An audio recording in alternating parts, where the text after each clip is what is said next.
ನಮಸ್ಕಾರ. ಕರ್ನಾಟಕದ ಮ್ಯಾಪ್ನಲ್ಲಿ ನೋಡಿದ್ರೆ ಒಂದು ಸಣ್ಣ ಚುಕ್ಕೆಯಷ್ಟೇ, ಆದ್ರೆ ಆ ಚುಕ್ಕೆಯೊಳಗೆ ಇತಿಹಾಸದ ಒಂದು ದೊಡ್ಡ ಸಾಗರವೇ ಇದೆ. ಆ ಊಲಿನ ಕಥೆ ಕೇಳೋಕೆ ರೆಡಿ ಇದೀರಾ?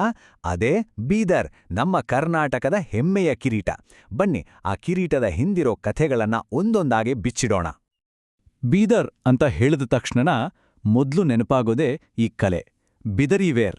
ನೋಡಿ ಇದನ್ನ, ಕಪ್ಪಗಿನ ಲೋಹದ ಮೇಲೆ ಬೆಳ್ಳಿಯ ಚಿತ್ತಾರ, ಬೆಳದಿಂಗಳ ಹಾಗೆ ಹೊಳಿತಿದೆ ಅಲ್ವಾ?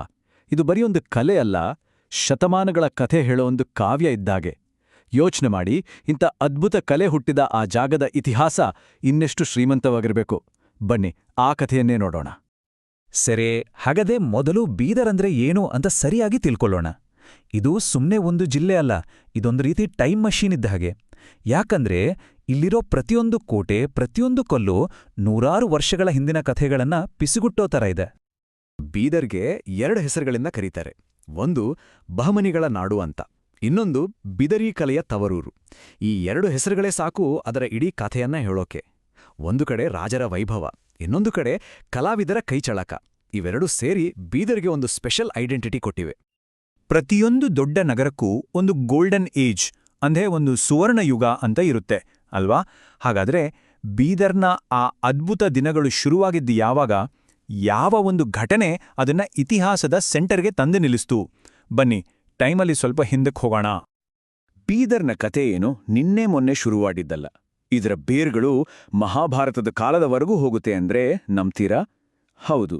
ಇದರ ನಿಜವಾದ ವೈಭವ ಶುರುವಾಗೋಕ್ಕೂ ಮುಂಚೆನೆ ಚಾಲುಕ್ಯರು, ರಾಷ್ಟ್ರಕೂಟರಂತ ಸೌತ್ ಇಂಡಿಯಾದ ದೊಡ್ಡ ದೊಡ್ಡ ರಾಜಮನೆತನಗಳು ಈ ಜಾಗವನ್ನ ಆಳಿದ್ವು. ಅಂದ್ರೆ ಬೀದರ್ ಯಾವಾಗಿಂದಲೂ ಒಂದು ಇಂಪಾರ್ಟೆಂಟ್ ಪ್ಲೇಸ್ ಆಗಿತ್ತು. ಹಿಸ್ಟ್ರಿಯಲ್ಲಿ ಕೆಲವು ವರ್ಷಗಳು ಸುಮ್ಮನೆ ನಂಬರ್ಸ್ ಆಗಿ ಉಳಿಯಲ್ಲ, ಅವು ಇಡೀ ಒಂದು ಜಾಗದ ಹಣೆ ಬರವನ್ನೇ ಬದಲಾಯಿಸ್ಬಿಡುತ್ತೆ. ಬೀದರ್ಲಿ ಅಂತ ಒಂದು ಮ್ಯಾಜಿಕಲ್ ಇಯರ್ ಅಂದ್ರೆ ಅದು 1427. ಏನಾಯ್ತು ಆ ವರ್ಷದಲ್ಲಿ ಅಂತೀರಾ? ಆ ವರ್ಷ ನಡೆದಿದ್ದು ಇದೇ. ಸುಲ್ತಾನ್ ಅಹಮದ್ ಶಾ ವಾಲಿ ತನ್ನ ಕ್ಯಾಪಿಟಲ್ ಅನ್ನ ಗುಲ್ಬರ್ಗಾದಿಂದ ಬೀದರ್ಗೆ ಶಿಫ್ಟ್ ಮಾಡ್ದ. ಇದು ಸುಮ್ಮನೆ ಒಂದು ಜಾಗ ಬದಲಾಯಿಸಿದ ಹಾಗಲ್ಲ, ಇದು ಇಡೀ ಹಿಸ್ಟ್ರಿಗೆ ಒಂದು ಹೊಸ ಚಾಪ್ಟರ್ ಬರೆದ ಹಾಗಾಯಿತು. ಈ ಒಂದೇ ಒಂದು ಡಿಸಿಷನ್ನಿಂದ ಬೀದರ್ ಸೌತ್ ಇಂಡಿಯಾದ ಪಾಲಿಟಿಕ್ಸ್, ಕಲ್ಚರ್ ಮತ್ತು ಆರ್ಟ್ನ ಹಾರ್ಟ್ ಬೀಟ್ ಆಗಿ ಬದಲಾಯಿತು. ರಾಜಧಾನಿ ಆದ್ಮೇಲೆ ಬೀದರ್ನ ಚಿತ್ರಣವೇ ಬದಲಾಗೋಯ್ತು. ಅದರ ವೈಭವದ ಪೀಕ್ ತಲುಪಿದ್ದು ಆಗಲೇ. ಆ ಕಾಲದಲ್ಲಿ ಆರ್ಟ್, ಆರ್ಕಿಟೆಕ್ಚರ್, ಕಲ್ಚರ್ ಇದೆಲ್ಲ ಹೇಗೆ ಚಿಗುರಿ ಮರವಾಗಿ ಬೆಳೀತು? ಬನ್ನಿ ನೋಡೋಣ. ಬಹಮನಿ ಸುಲ್ತಾನರು ಬರೀ ಆಳ್ವಿಕೆ ಮಾಡಲಿಲ್ಲ, ಅವರು ಹಿಸ್ಟ್ರಿಯಲ್ಲಿ ಯಾವತ್ತೂ ಮರೆಯಕ್ಕೆ ಆಗದಂಥ ಅದ್ಭುತಗಳನ್ನ ಕಟ್ಟಿದ್ರು. ಆಕಾಶಕ್ಕೆ ಚಾಚಿದಂತಿರೋ ಬೀದರ್ ಕೋಟೆ ಆಗಿನ ಕಾಲದ ಒಂದು ಯೂನಿವರ್ಸಿಟಿ ಅಂತಾನೆ ಹೇಳ್ಬೋದಾದ ಮೊಹಮ್ಮದ್ ಗವಾನ್ ಮದ್ರಾಸ, ಇವೆಲ್ಲ ಬರೀ ಕಟ್ಟಡಗಳಲ್ಲ, ಒಂದು ದೊಡ್ಡ ಸಾಮ್ರಾಜ್ಯದ ಕನಸುಗಳು.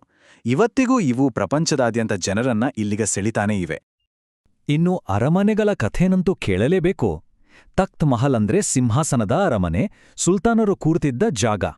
ಇನ್ನೊಂದು ರಂಗಿನ್ ಮಹಲ್, ಹೆಸರಲ್ಲೇ ಇದೆಯಲ್ಲ, ಬಣ್ಣಗಳ ಅರಮನೆ ಅಂತ.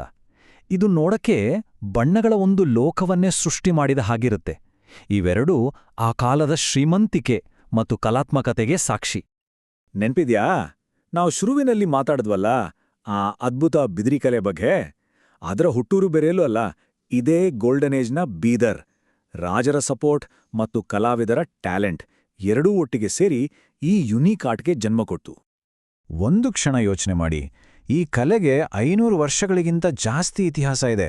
ಅಂದ್ರೆ 5 ಶತಮಾನಗಳಿಂದ ಜನರೇಷನ್ನಿಂದ ಜನರೇಷನ್ಗೆ ಪಾಸಾಗಿ ಇವತ್ತಿಗೂ ಪ್ರಪಂಚದಾದ್ಯಂತ ಫೇಮಸ್ ಆಗಿದೆ. ಇದು ನಿಜವಾಗ್ಲೂ ಗ್ರೇಟ್ ಅಲ್ವಾ? ಆದ್ರೆ ಹಿಸ್ಟ್ರಿಯಲ್ಲಿ ಯಾವುದು ಪರ್ಮನೆಂಟ್ ಅಲ್ಲ ಅಲ್ವಾ? ಬಹಮನಿ ಸಾಮ್ರಾಜ್ಯದ ಗೋಲ್ಡನ್ ಏಜ್ ಮುಗಿದ ಮೇಲೆ ಬೀದರ್ನ ಕಥೆ ಮುಗಿದು ಹೋಗ್ಲಿಲ್ಲ. ಬದಲಿಗೆ ಅದರ ಮೇಲೆ ಟೈಮ್ ಹೊಸ ಹೊಸ ಚಾಪ್ಟರ್ಗಳನ್ನ ಬರೆಯೋಕ್ ಶುರು ಮಾಡ್ತು. ಪವರ್ ಚೇಂಜ್ ಆದ ಹಾಗೆ ಬೀದರ್ನ ಫೇಟ್ ಕೂಡ ಬದಲಾಯಿತು. ಪವರ್ ಹೇಗೆ ಶಿಫ್ಟ್ ಆಯಿತು ಅಂತ ನೋಡಿ. ಮೊದಲು ಬಹಮನಿಗಳು ಹೋದ್ರು, ಆಮೇಲೆ ಬರೀದ್ ಶಾಹಿಗಳು ಬಂದ್ರು. ಅವರಾದ್ಮೇಲೆ ಬಿಜಾಪುರದ ಆದಿಲ್ ಶಾಹಿಗಳು, ಕೊನೆಗೆ ಪವರ್ಫುಲ್ ಮೊಘಲ್ ಸಾಮ್ರಾಜ್ಯ. ಹೀಗೆ ಒಂದರ ಹಿಂದೆ ಒಂದು ರಾಜಮನೆತನಗಳು ಬಂದು ಬೀದರ್ನ ಮಣ್ಣಲ್ಲಿ ತಮ್ಮ ಹೆಜ್ಜೆ ಗುರುತು ಬಿಟ್ಟು ಹೋದವು. ಹೀಗೆ ಕಾಲ ಕಳೆದಂತೆ 1224ರಲ್ಲಿ ಬೀದರ್ ಹೈದರಾಬಾದ್ ನಿಜಾಮರ ಕಂಟ್ರೋಲ್ಗೆ ಬಂತು. ಆಮೇಲೆ ಇಂಡಿಯಾಗೆ ಸ್ವಾತಂತ್ರ್ಯ ಸಿಕ್ಕ ಮೇಲೆ 1956ರಲ್ಲಿ ರಾಜ್ಯಗಳನ್ನೆಲ್ಲ ಭಾಷೆ ಆಧಾರದ ಮೇಲೆ ಪುನರ್ಸಂಘಟನೆ ಮಾಡಿದಾಗ ಬೀದರ್ ಫೈನಲಿ ತನ್ನ ನಿಜವಾದ ಮನೆಗೆ ಅಂದ್ರೆ ನಮ್ಮ ಕರ್ನಾಟಕಕ್ಕೆ ಬಂದು ಸೇರ್ಕೊಳ್ತು. ಹಾಗಾದ್ರೆ ಇಷ್ಟೆಲ್ಲ ಅಪ್ಸ್ ಅಂಡ್ ಡೌನ್ಸ್ ನೋಡ್ದ ಬೀದರ್ ಇವತ್ತು ಹೇಗಿದೆ? ಅದರ ಹಳೆ ವೈಭವ ಇವತ್ತಿಗೂ ಇದೆಯಾ? ಇವತ್ತಿನ ದಿನಗಳಲ್ಲಿ ಅದರ ಇಂಪಾರ್ಟೆನ್ಸ್ ಏನು? ಬನ್ನಿ ಅದನ್ನೂ ನೋಡೋಣ.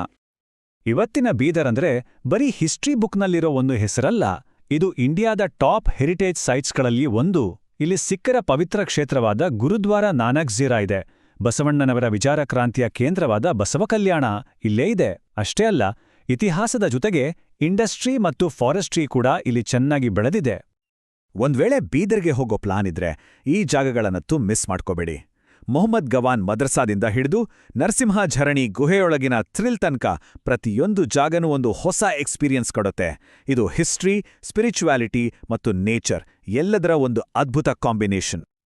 ಹಾಗಾದ್ರೆ ಕೊನೆಯದಾಗಿ ಒಂದು ಪ್ರಶ್ನೆ ಮೂಡುತ್ತೆ. 100 ವರ್ಷಗಳಾದ್ರೂ ಒಂದು ಕಾಲದ ರಾಜಧಾನಿಯ ವೈಭವ ಇವತ್ತಿಗೂ ಇಷ್ಟು ಲೈವ್ ಆಗಿ ಹೇಗಿದೆ?